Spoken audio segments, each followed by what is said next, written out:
Terbaik, saya ambil dua-duanya. Optik Melawai, when you expect the very best. Pemberhentian tetap kepada Tradu Hasyim Asyari selaku Ketua Merangkap Anggota Komisi Pemilihan Umum terhitung sejak putusan ini dibacakan. Ketua Komisi Pemilihan Umum Hasyim Asyari resmi dipecat dari jabatannya oleh Dewan Kehormatan Penyelenggara Pemilu DKPP pada Rabu 3 Juli 2024. Hasyim terbukti melakukan pelanggaran Kode Etik Penyelenggara Pemilu KEPP berupa tindak asusila terhadap seorang perempuan anggota Panitia Pemilihan Luar Negeri PPLN Den Haag Belanda. KPU kemudian menggelar rapat pleno tertutup untuk menunjuk Afifuddin sebagai PLT Ketua KPU menggantikan Hasyim Asyari. Sementara itu, untuk memastikan tahapan Pilkada 2024 tidak ada yang terganggu, Komisi Pemilihan Umum menentukan agenda prioritas. KPU memastikan tahapan Pilkada telah dirancang secara efisien dan efektif, baik secara anggaran maupun hal lain terhadap dukungan penyelenggaraan. Tak hanya itu, tahapan Pilkada juga mempertimbangkan memberikan waktu yang cukup untuk konsolidasi partai politik dalam proses pencalonan Pilkada. KPU menegaskan berbagai persiapan tak terganggu dari sisi keorganisasian dengan terus menguatkan konsolidasi internal di KPU. Tak hanya itu, terkait pemutakhiran data pemilih berkelanjutan KPU telah melakukan hal tersebut secara rutin setiap 6 bulan sekali.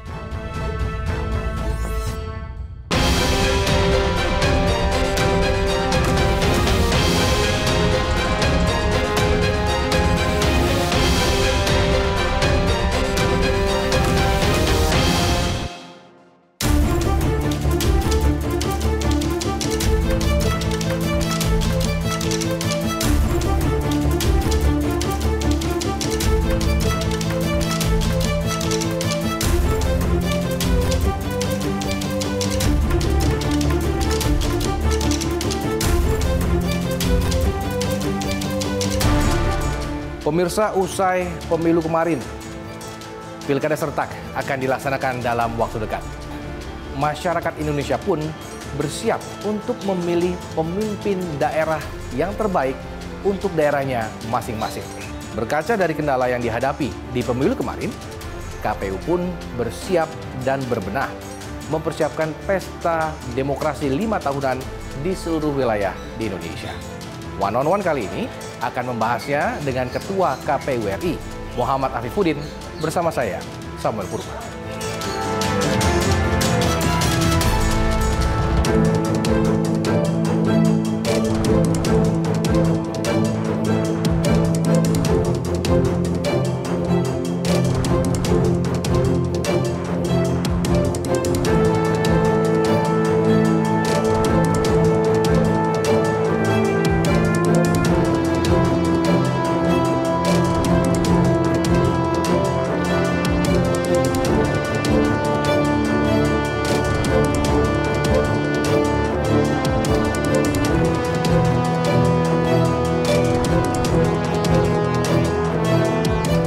Mas Afif. Ya, saya mana? Baik. Sehat? Sehat dong. Pusing nih? Nggak biasa. Biasa pusing maksudnya? Biasa pusing maksudnya. Ini kan sudah gelaran pilkada ini udah semakin dekat. Kira-kira boleh ngobrol-ngobrol sedikit? Sambil duduk dulu biar boleh, enak. boleh, oke. Mas Afif, semoga tidak mengganggu waktunya nih. Aduh, tidak dong. Udah biasa. Biasa diganggu. Biasa diganggu. Ini 112 hari kalau tadi saya melihat di depan gedung KPU. Iya. Gimana Mas menyambut atau menyongsong Pilkada serentak 2024? KPU ini seperti apa nih kesibukannya? Ya, yang paling penting sih sekarang ini kami lakukan percepatan untuk menyelesaikan PKPU. Di antaranya PKPU logistik, PKPU kampanye, dana kampanye. Ini sebenarnya di sisi kaminya sudah selesai kita bahas, tinggal kita mintakan konsultasi, bentuknya RDP di Komisi 2, tapi karena sedang masa reses jadi belum bisa dibahas. Oke. Nanti setelah itu baru kemudian diharmonisasi untuk diundangkan. Nah, selain itu tentu konsolidasi jajaran kita itu juga kita lakukan untuk apa ya? Ya menyiapkan segalanya lah, menyiapkan pilkadanya bisa berjalan lebih baik. Oke. Terkait dengan tadi kan kita tahu KPU ini sedang bersiap. Tadi ngomong soal PKPU-nya seperti itu kan. Apa yang berubah memang? Nggak banyak yang berubah sih sebenarnya. Di logistik juga mungkin ada sedikit perubahan, tapi intinya nggak banyak. Karena undang-undangnya kan juga sama. Undang-undang yang dipakai untuk pilkada, Undang-Undang 10/2016 juga sama. Jadi sebenarnya yang sedang kita inginkan untuk percepatan konsolidasi internal kita itu adalah bagaimana teman-teman di saat tahapan pemilu nasionalnya kemarin belum selesai semua.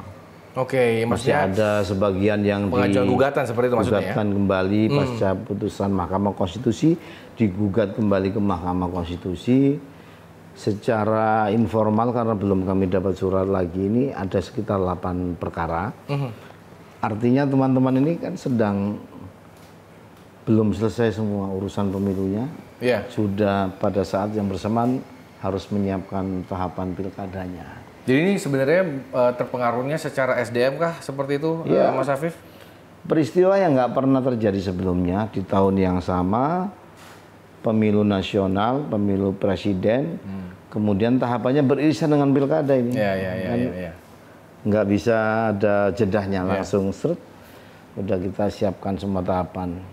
Ini kalau tadi kita sedikit ngomong soal yang tadi masih berkasus seperti itu, Mas Afif, ada timeline-nya nggak sih yang memang dari KPU sendiri ini harus selesai sebelum gelaran pilkada kah atau bagaimana? Sebenarnya idealnya itu sebelum pendaftaran calon kepala daerah 27 sampai 29 besok itu idealnya semua kursi DPR provinsi kabupaten kota sudah clear sehingga partai sudah bisa menghitung berapa kursinya sehingga kalau berkoalisi mencalonkan bupati, wali kota, gubernur bisa dilakukan. Tapi kami kan nggak bisa sama sekali mengintervensi proses yang di Mahkamah Konstitusi. Ya anggaplah ini situasi yang katakanlah pertama dan itu harus kita lakukan sehingga ya harus dimaklumi dan harus dijalani aja. Kalau dianggap kita milih ideal yang tadi itu sebelum pendaftaran sudah semua kursi jelas alokasinya, tapi karena masih ada gugatan masih mungkin ada perubahan. Nah karena masih mungkin ada perubahan, ya situasinya tapi itu akan mempengaruhi gelaran pilkadanya serentak semua wilayah atau beberapa wilayah doang? Beberapa saja sih. Oke. Kayak misalnya ini kan gugatan-gugatan yang ada kan hanya satu yang untuk dapil DPR RI, lainnya provinsi kabupaten. Oke. Mas Afif, bagaimana sih KPU saat ini mempersiapkan gelaran pilkada ini? Bagaimana mengurangi atau bahkan menghilangkan dampak kecurangan-kecurangan yang mungkin terjadi di pilkada? Apakah ada temuan-temuan nggak sih, Mas Afif? Iya, Sam. Sebenarnya kita ini penyelenggara ini kan menggelar pemilu tidak hanya sekali ya. Bahkan isi KPU penyelenggara ini kan biasanya ya mantan penyelenggara dari bawah atau dari lembaga yang lain gitu, dari Bawaslu. Ada yang jurnalis, artinya orang-orang yang berkutat juga dengan isu-isu pemilu pilkada. Nah karena sebenarnya yang ngurusi juga orang yang memang sudah biasa bergelut dengan isu itu, sebenarnya yang kita inginkan itu kita ingin membuat semacam mitigasi atau manajemen risiko di dalam tahapan. Kenapa kita mitigasi? Karena sebenarnya semua tahapan kan punya katakanlah tantangan. Ya betul. Salah satu tahapan yang biasanya paling meriah tantangannya itu pencalonan. Iya betul. Nah kan itu meriah itu. Mau di pemilu ketika pendaftaran peserta pemilu presiden, pendaftaran presidennya pasti itu menyita banyak perhatian. Betul. Kemarin apalagi soal usia kah, soal apa, nah gitu kan. Nah termasuk besok ini untuk pilkada. Jadi kita sebagai penyelenggara atau orang publik, orang awam juga bisa membayangkan pasti yang meriah ini pencalonannya, karena inilah puncak dari pertarungan di pilkada ini. Orang boleh menjadi kandidat, kemudian prosesnya bagaimana, menang kalah itu bagian akhirnya kan. Kepesertaan ini yang biasanya menjadi titik awal yang memicu. Kalau kemudian calonnya dua, potensinya akan sangat kompetitif gitu kan. Kalau pesertanya lebih dari dua, agak cair. Agak cair lah. Misalnya kemarin kita bandingkan dengan 2019. 19, iya betul 19. Belum lagi kalau kota kosong, nah kan mungkin situasi itu sangat mungkin semua. Oke, berarti ini kan kurang lebih sebenarnya pendaftaran itu tanggal 27 Agustus ya, betul ya Mas? 27, 28, 29 itu pendaftaran, artinya setelah menyampaikan berkas, syarat-syarat akan ada proses untuk diverifikasi, dicek kebenaran, ijazah dan seterusnya. Kemudian tanggal 22 September kalau nggak salah itu seseorang bisa kemudian dinyatakan ininya benar, syarat dukungan dan seterusnya. Oke. Ada waktu sebulan kurang dikit. Saya ingin kembali sedikit ke kecurangan misalnya gitu ya. Kita tahu kalau KPU pusat itu sangat terekspos dengan media, atau mungkin di daerah-daerah yang cukup besar misalkan di provinsi-provinsi yang cukup besar. Tapi kan banyak yang di daerah-daerah yang mungkin banyak kita lihat di sosial media, ya dugaan-dugaan kecurangan lah. Kalau kita berkaca dari pilkada sebelum-sebelumnya sebenarnya. Bagaimana KPU meminimalisir hal-hal tersebut terjadi? KPU bekerja sama dengan siapa juga untuk hal tersebut? Iya, kalau dibilang penyelenggara utama pemilu kan memang KPU. Betul. Ya kan, yang membuat aturan, yang menyelenggarakan IO-nya lah ya, IO-nya. Nah, tapi kan kita juga tidak bisa menyelenggarakan pemilu ini sendiri. Anggarannya saja untuk pilkada ini dana hibah Pemda. Kalau tidak ada anggaran itu, tidak bisa kita pilkada ini. Artinya dari situ saja jelas bahwa harus ada kerjasama dengan para pihak. Nah, dalam konteks kecurangan sebenarnya, ya kita harus mau bergandeng tangan dengan semua pihak. Contoh misalnya, ada lembaga yang punya kewenangan mengantisipasi, mengawasi potensi kecurangan dan seterusnya, Bawaslu. Ada peserta pemilu, ada pemilih. Semuanya harus gandengan tangan. Percuma kalau KPU-nya sangat maksimal mencoba mengatur sangat detail, kemudian semua orang menyiapkan strategi untuk mencuri suara. Artinya area battle-nya jadi nanti juga nggak imbang. Jadi semuanya harus menjaga. Dan kami meyakini memang KPU ini nggak bisa sendirian, harus bareng. Maka di periode ini saya mengusulkan, dan saya sudah datangi dan saya sudah sampaikan ke teman-teman Bawaslu, kita rakor bareng.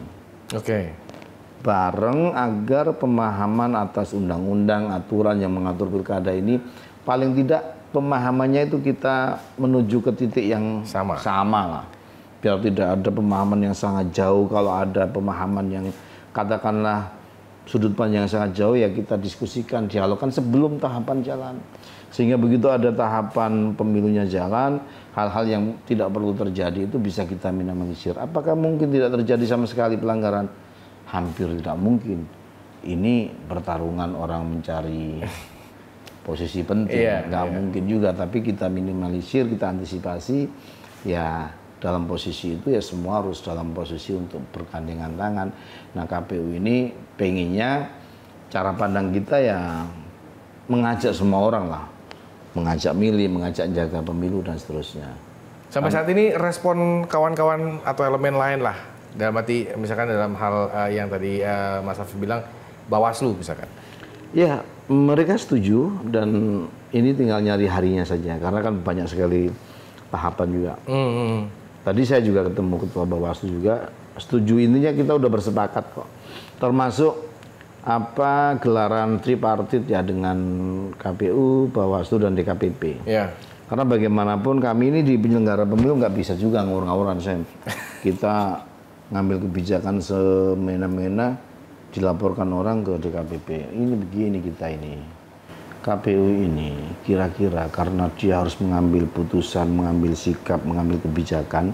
Kebijakan itu katakanlah membuat seseorang menang, diuntungkan. Dia belum tentu belain kita kok. Yang kalah pasti nyoal kita. Putusan peradilan juga begitu. Kita eksekusi, kita tidak lanjut di soal orang yang merasa tidak diuntungkan, kita tidak lanjut di soal juga. Serba salah jadinya kayak. Nggak serba salah, kita harus memahaminya. Ini tantangannya, memanage situasi yang ya kalau dalam bahasa yang sering diungkapkan para pihak kan memanage konflik. Manajemen konflik seperti itu ya. Mas Afif, ini kita tahu berapa lama ya Mas waktu kampanye itu? 60 hari ya, betul ya? Iya. Setelah tanggal 27, 28, 29 pendaftaran langsung sudah bisa kampanye. Apa yang diambil dari pelajaran tahun 2019 yang mungkin yang sebaiknya tidak terjadi lah misalkan? Sebenarnya kalau dari sisi isu atau materi kampanye sih kita berharap hal-hal yang sifatnya menggunakan isu-isu SARA itu kan jelas pidana dan tidak boleh diatur di undang-undang pemilu, benar-benar dihindari ya dengan semua modifikasinya. Modifikasi ini dalam arti apa nih Mas? Modifikasi isunya, apakah agama, ya kan, suku dan seterusnya. Itu yang pertama, harus mutlak nggak bisa diganggu gugat karena di antara 3 hal yang paling rawan dalam kampanye biasanya isu dengan menggunakan isu-isu itu, kemudian politik uang dan netralitas katakanlah penyelenggara atau ASN. ASN lah seperti ini ya. Kenapa? Karena pilkada ini kan berhadapan dengan para penguasa-penguasa lokal. Iya, penguasa-penguasa raja-raja daerah lah kasarnya seperti itu kan. Kadang di daerah itu punya logika sendiri-sendiri yang kita yang katakanlah di pusat baru tahu kalau kedetailannya kalau kita turun, oh ternyata ada faktor ini dan seterusnya. Itu yang terkait dengan materi kampanye.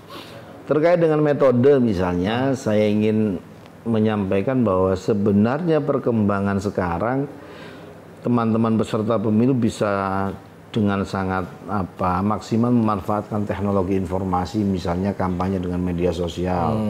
Itu diperbanyak saja, tidak memproduksi alat peraga terlalu banyak gitu loh. Lepas dari apakah itu berdampak elektoral dan seterusnya, ini kan kita juga harus berpikir soal lingkungan hidup, residu sampah dan seterusnya.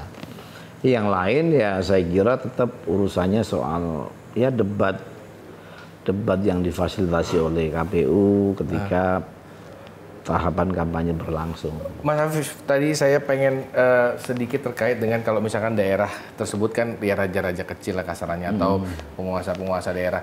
Bagaimana KPU bisa mempenetrasi aturan dari pusat ke daerah? Karena kan bisa jadi kan penangkapannya beda seperti itu. Iya, kalau dari sisi aturan ini seragam.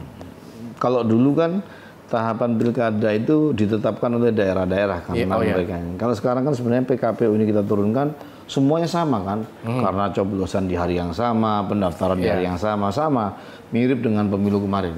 Hanya memang penentuan dan seterusnya itu kalau pilkada kabupatennya di KPUD, KPU kabupaten, kalau gubernur ya provinsi.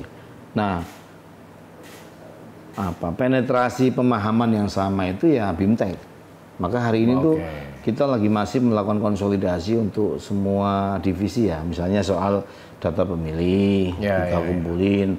Ada istilah kami itu tabrak data. Tabrak data itu misalnya SEM datanya benar secara nama, NIK-nya salah, atau kemudian ada di satu provinsi dengan provinsi yang lain.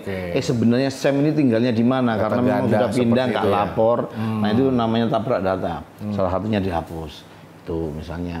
Kita juga sedang konsolidasi soal partisipasi pemilih, Parmas, partisipasi masyarakat ini juga kita review apa-apa yang bisa kita dorong untuk menggelorakan, menyemangati bagaimana orang datang menggunakan hak pilih. Baik. Karena orang masih kaget tuh, masih ada pilkada, masih ada pemilu lagi kan gitu kan. Baru kemarin. Ya itu dia. Oh, ada lagi gitu.